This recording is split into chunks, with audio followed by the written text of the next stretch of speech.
Hello and welcome to another video. In this video we're going to be working on minimum common value, and we're going to go over a few ways to do it just because it's like a pretty easy problem, so we can go over a few ways and what's better and what's worse. So in this problem you're given two integer arrays sorted in non-decreasing order. Return the minimum integer common to both arrays. If there's no common integer, return -1. And so an integer is common if it occurs in both. So in the first one, the smallest one is basically 2, and in the second one it's 2 as well. So one way to do it is you can take this first array and turn it into a set, because that way you have O1 lookups. Because what you don't want to do is you don't want to be like, okay, is a 1 in here? I have to look through the whole thing. Now is a 2 in here? I have to look through the whole thing. Now is a 3 in here? I have to look through the whole thing. So you pick one of these, you turn it into a set, and then in the other one you just go, because it's an increasing order, you just go through all the elements and you see is one of those elements in the set. And you just go from smallest to biggest, and as soon as you find one, that's your answer. So that's one way. Now another alternative version of this, instead of using a set, is a binary search. So kind of the same thing, you pick one of your arrays, and because your solution here is going to be you're binary searching through one of the arrays, you want to be binary searching through the bigger one of the arrays. So you pick the bigger array, and then we binary search through it. So for example, let's just say we have like, this is one of our array, and let's say this is our other array. And let's just say the numbers in here are actually these. So like the zeros here is 0, 1, and so on. And this is our other array. So basically what you can do here, let's say this is our other array. Well, you can say like, okay, I'm looking for this 0, so I can just binary search through this.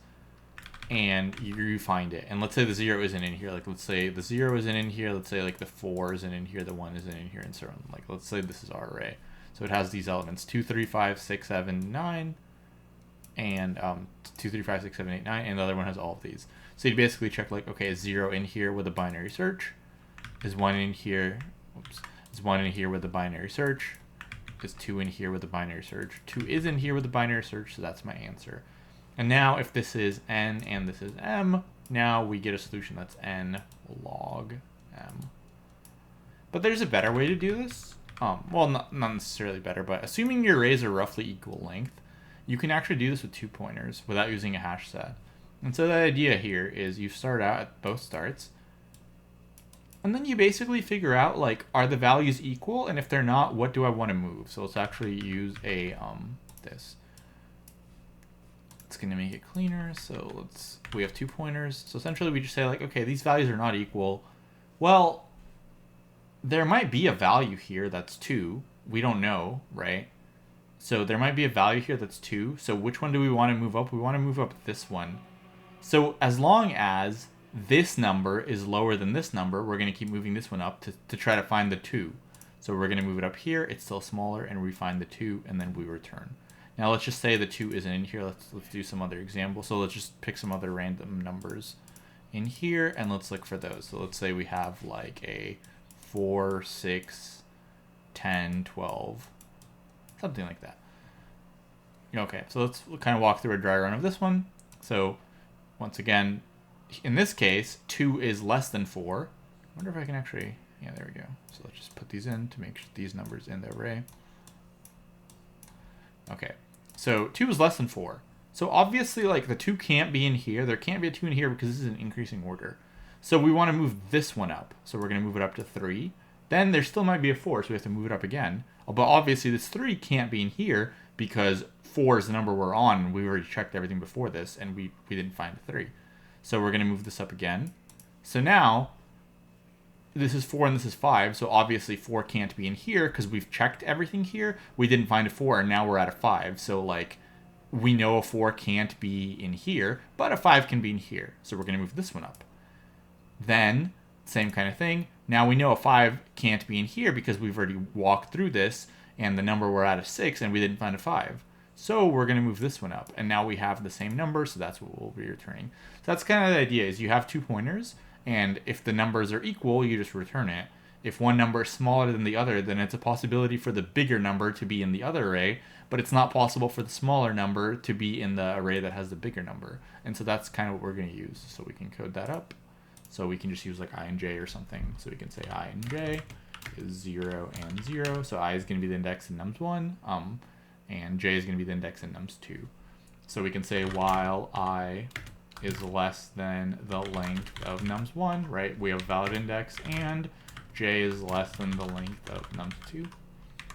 So both of these pointers have to both be an array in order to have a value. So we can say if nums1i equals nums2j, if they're the same, we can just return.